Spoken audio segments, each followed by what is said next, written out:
Et je reconnais maintenant la députée de Joliette. Merci beaucoup, Madame la Présidente. Alors, je veux tout d'abord vous féliciter à mon tour pour votre élection au poste de vice-présidente. J'ai eu la chance de vous connaître au cours de ces presque 5 dernières années et je n'ai aucune inquiétude à savoir à quel point vous allez être juste à l'écoute de chacun et que vous allez vous assurer du respect des droits et des privilèges de chacun. Alors, je pense que c'est une très bonne nouvelle pour notre Assemblée que vous occupiez ce poste. Évidemment, dans un premier temps, je veux à mon tour remercier profondément les électeurs et les électrices de la circonscription de Joliette qui m'ont renouvelé leur confiance pour un 3e mandat. Et vraiment, le député de La Fontaine m'a volé 2 scoops, dont le premier est celui de dire que c'est un peu comme renouveler des vœux. Et moi, à chaque fois que je suis réélue, j'ai un sentiment de gratitude encore plus important parce que j'ai le sentiment que les gens de Joliette et moi, on se connaît mieux. On a travaillé toujours plus ensemble, plus étroitement ensemble. Et donc, que ce vote, que cette élection est encore plus significative. Et juste avant moi, il y avait le député de Matane. On se livre une féroce lutte parce qu'il a la plus forte majorité des députés de ce côté-ci. J'ai la 2e. Et j'en suis très fière et je veux dire aux gens de la circonscription de Joliette que mon rôle le plus important, c'est bien sûr celui de député. Et qu'à chaque jour, je fais tout en mon pouvoir pour être à la hauteur de cette confiance-là qu'ils m'ont donnée. Et je veux qu'ils sachent qu'en toutes circonstances, je suis à leur écoute et je veux qu'ils me fassent part de ce qu'ils apprécient comme de ce dont ils sont moins contents. Et je pense que c'est comme ça qu'on peut avancer ensemble. Et je leur dis souvent que les meilleurs députés vont exister quand les gens vont les suivre à la trace, quand les gens vont s'intéresser de très, très près à la politique, à ce qu'on fait dans nos circonscriptions, à ce qu'on fait ici à Québec, comme législateur, comme gouvernement, comme contrôleur aussi de ce qui se fait dans l'action publique. Et je les invite donc constamment à nous souffler dans le cou pour qu'on sente qu'ils sont partie prenante et qu'on travaille tous ensemble pour l'amélioration de la société québécoise, pour le bien commun. Donc, c'est un très grand privilège et je leur suis très redevable parce qu'on a ce privilège-là quand on est un élu, d'avoir une liberté de parole, d'avoir aussi une tribune pour faire part d'idées, d'idéaux, de choses qui nous tiennent à cœur, de projets qu'on veut mener à bien. Et ça, je pense que c'est important d'en prendre la pleine mesure. C'est pas tout le monde dans la société qui a des tribunes sur lesquelles ils peuvent s'exprimer. Ici, on peut le faire, on peut parler, on peut parlementer, on peut faire des discours. On peut faire des points de presse dans nos circonscriptions. Combien d'occasions nous avons de nous adresser aux gens par la voie des médias, mais aussi dans une foule d'activités. Et c'est autant d'occasions de passer des messages.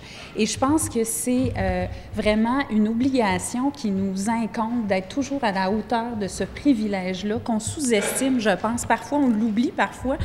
Et certains aussi dans notre société l'oublient peut-être, à quel point il y a des responsabilités qui viennent avec ce privilège d'avoir accès à la parole publique, à des tribunes. Et je veux leur dire que je ne l'oublie jamais et que je sais que c'est grâce à eux que j'ai ce privilège, que nous avons comme parlementaires ce privilège et que je leur en suis très reconnaissante. Je veux bien sûr remercier les gens, mon équipe, bien sûr, de bénévoles qui a travaillé d'arrache-pied à cette campagne électorale comme à mes autres campagnes électorales. Écoutez, c'est un comité électoral archi-dynamique qui était à mes côtés. Évidemment, comme nous tous ici, je pense qu'on partage ce point-là. Et cette admiration-là pour le travail bénévole militant des gens qui viennent de tous horizons. Et c'est, je pense, ce qui est si magnifique dans le militantisme politique, c'est de voir des jeunes, des personnes plus âgées, des gens qui ont des professions manuelles, techniques, avec des professionnels qui ont des diplômes universitaires, des gens qui sont natifs d'ici, des gens qui viennent d'ailleurs, des gens de différents horizons qui travaillent tous ensemble parce qu'ils ont une cause commune. Ils défendent un idéal commun, des projets communs, des idées communes. Ils se rassemblent autour de ça et ils sont prêts à soulever des montagnes tellement ils croient dans leur cause.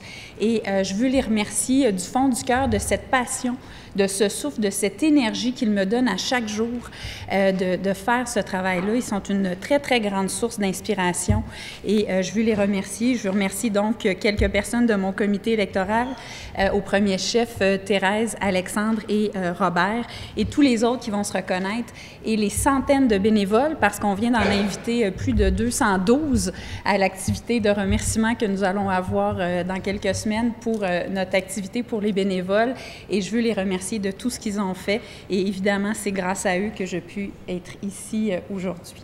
Donc, merci, et je veux dire à la population de Joliette qu'au cours des prochaines années, comme je l'ai fait au cours des dernières années, je vais tout faire pour que nos projets collectifs qui nous animent tous, pour faire rayonner notre communauté, pour améliorer le sort des gens qui y vivent, des familles, des agriculteurs, des entrepreneurs, des gens qui ont des difficultés, qui sont des gens vulnérables, qui vivent dans la pauvreté, soient améliorés. Et je vais donc être de tous les combats à leur côté. Et pour ce faire, j'ai bien sûr des gens qui m'accompagnent, des collègues qui sont Alexandre, Stéphanie, Mélanie et Guillaume, et qui font des miracles au quotidien et qui me font très bien paraître, hein, parce que c'est extraordinaire comment ces gens-là nous permettent d'atteindre et de faire des différences dans la vie des gens. Donc, merci à cette équipe. Moi, si j'ai fait le saut en politique, Madame la Présidente, il y a 5 ans, c'est pour 3 raisons fondamentales. La première, c'est parce que je crois profondément dans la souveraineté du Québec. Je voulais aller au bout de cet engagement qui, pour moi, est fondamental. Je voulais faire rayonner, faire avancer, faire aboutir, se concrétiser cette cause qui me tient à cœur. C'est aussi parce que je pense que la réduction des inégalités sociales, la lutte pour l'égalité des chances, elle est fondamentale. Pour moi, c'est un signe d'avancement d'une collectivité, d'avancement de civilisation, que de voir qu'on y accorde de l'importance, de se dire que collectivement, nous serons plus riches, plus unis, quand les plus vulnérables, quand ceux qui n'ont pas la même chance à la naissance que d'autres, vont pouvoir, de par les actions de l'État, retrouver cette chance ou ces opportunités.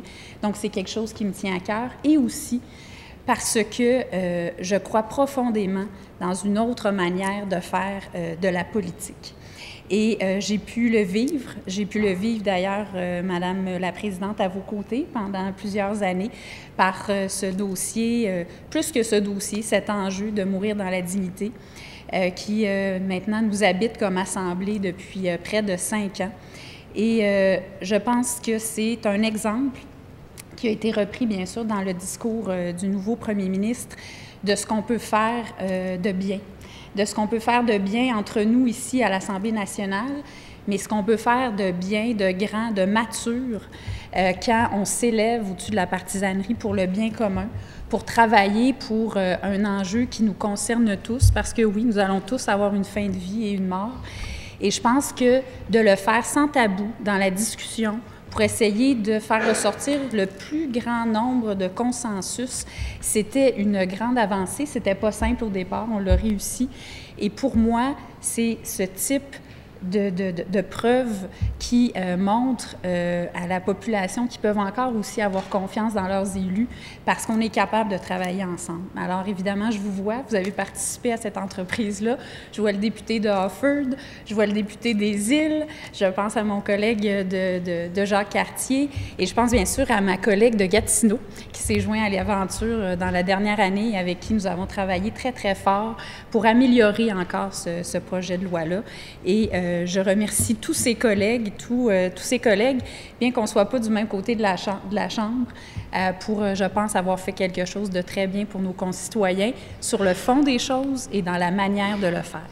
Il n'y a pas d'unanimité, il n'y aura jamais d'unanimité en démocratie pour n'importe quel dossier, projet, mais il y a un très vaste consensus et je pense que les travaux et la manière dont on a mené ces travaux ne sont pas étrangers à cette acceptabilité sociale et à cet avancement-là. Alors, je dois vous dire que J'ai reçu le discours du premier ministre et cette ouverture-là à la collaboration avec beaucoup de joie. Je pense que c'est de bon augure. Et ça me réjouit parce que c'est quelque chose qui me tient à cœur et je pense qu'on doit aller beaucoup plus dans cette veine-là, notamment pour regagner la confiance de nos concitoyens. Et je pense qu'on ne peut plus se mettre la tête dans le sable. Les gens ont soif d'une politique différente. Les gens ont soif que l'on s'élève de tous les côtés de la Chambre pour faire face à des enjeux communs qui nous concernent tous dans l'intérêt plus général de la population. Et j'ai confiance qu'on va y arriver, comme on y est arrivé dans ce dossier qui était excessivement sensible et délicat. Donc, j'ai quand même, ceci dit, quelques inquiétudes, mais en même temps beaucoup d'espoir et je présume de la bonne foi. Et j'entendais juste avant moi la députée de Soulanges, la ministre déléguée à la réadaptation, à la protection de la jeunesse et à la santé publique. Moi aussi, j'avais un titre très long, donc je sympathise avec elle. Je vais lui souhaiter le meilleur des succès. C'est en quelque sorte ma successeur et je vais lui souhaiter le meilleur des succès dans ses tâches. Des dossiers, évidemment, qui me tiennent à cœur, que j'aurais pu continuer à mener avec beaucoup de bonheur, mais les gens en ont décidé ainsi autrement à l'échelle du Québec. Et je pense qu'elle va voir à quel point ce poste-là, cette responsabilité des services sociaux fait de nous de meilleures personnes parce qu'au quotidien, on est en contact avec les gens les plus vulnérables, les gens pour qui le rôle de l'État prend tout son sens quand on parle de la réduction des inégalités. Et évidemment, il y a des dossiers qui me tiennent encore à cœur, dont celui de la lutte à l'itinérance, dont celui du soutien aux groupes communautaires, dont celui du soutien aux personnes qui ont des déficiences. Et je vois qu'elle a la politique entre les mains, c'est formidable. Donc, c'est de bon augure, ça aussi. Des personnes qui ont des déficiences, des personnes autistes. Et donc, je lui réitère toute ma collaboration et tous mes espoirs de voir donc cette politique donner lieu, cette politique en itinérance, à un plan d'action, ce rehaussement des organismes communautaires prendre forme et aussi qu'un travail substantiel soit fait autant pour les jeunes en difficulté que pour les personnes qui ont une déficience, parce que ce sont des gens qui ne sortent pas dans la rue beaucoup. Exception faite des groupes communautaires, bien sûr, qui se rappellent à notre bonne mémoire assez fréquemment, mais ces gens vulnérables, on ne les entend pas beaucoup. Et c'est pour ça que c'est d'autant plus important d'être là pour eux et qu'ils aient toute l'attention qu'ils méritent. Parce que quand on travaille pour ces gens-là, quand on travaille en prévention, par exemple, de l'itinérance, quand on travaille pour soutenir les enfants qui ont une déficience ou qui sont autistes pour qu'ils puissent atteindre leur plein rayonnement, leur plein développement, on travaille pour nous tous, on travaille pour leur bien-être, mais on travaille aussi collectivement pour notre richesse collective parce que c'est des gens qu'on ne met pas au banc de la société, c'est des gens qu'on ne laisse pas tomber, c'est aussi des citoyens qui vont pouvoir prendre part beaucoup plus activement à la société. Donc, je voulais juste lui rappeler, bien sûr, l'importance de ces dossiers. Même chose pour les dossiers qui sont maintenant les miens et que je suis très enthousiaste d'avoir. Ces nouveaux défis comme porte-parole en matière d'enseignement supérieur et de culture. Encore une fois, j'ai entendu le message du discours inaugural, mais je n'ai rien entendu sur la suite de tous les chantiers qui ont été mis en branle à la suite du sommet sur l'enseignement supérieur. Ces chantiers qui concernent des sujets excessivement importants. Donc, bien sûr, la loi cadre, également le Conseil national des universités, qu'est-ce qui va arriver avec ça, le chantier sur la formation collégiale, le chantier sur la formule de financement des universités, sur le rehaussement aussi du financement des universités. Ce sont autant d'enjeux importants qui font l'objet de travaux finaux ou préliminaires en ce moment par le biais des chantiers et bien sûr auxquels je vais accorder une grande importance et que je vais suivre avec beaucoup de vigilance. Je voulais aussi, bien sûr, marquer un certain étonnement à voir à quelle rapidité on a décidé de mettre de côté la réforme du cours d'histoire au secondaire, le cours d'histoire au cégep, les chaires sur l'identité. Je trouve qu'il y a une certaine inquiétude là que ces décisions-là ne soient pas précipitées parce que l'histoire nationale, l'histoire pour un peuple, c'est fondamental. C'est fondamental que nous nous approprions notre histoire nationale.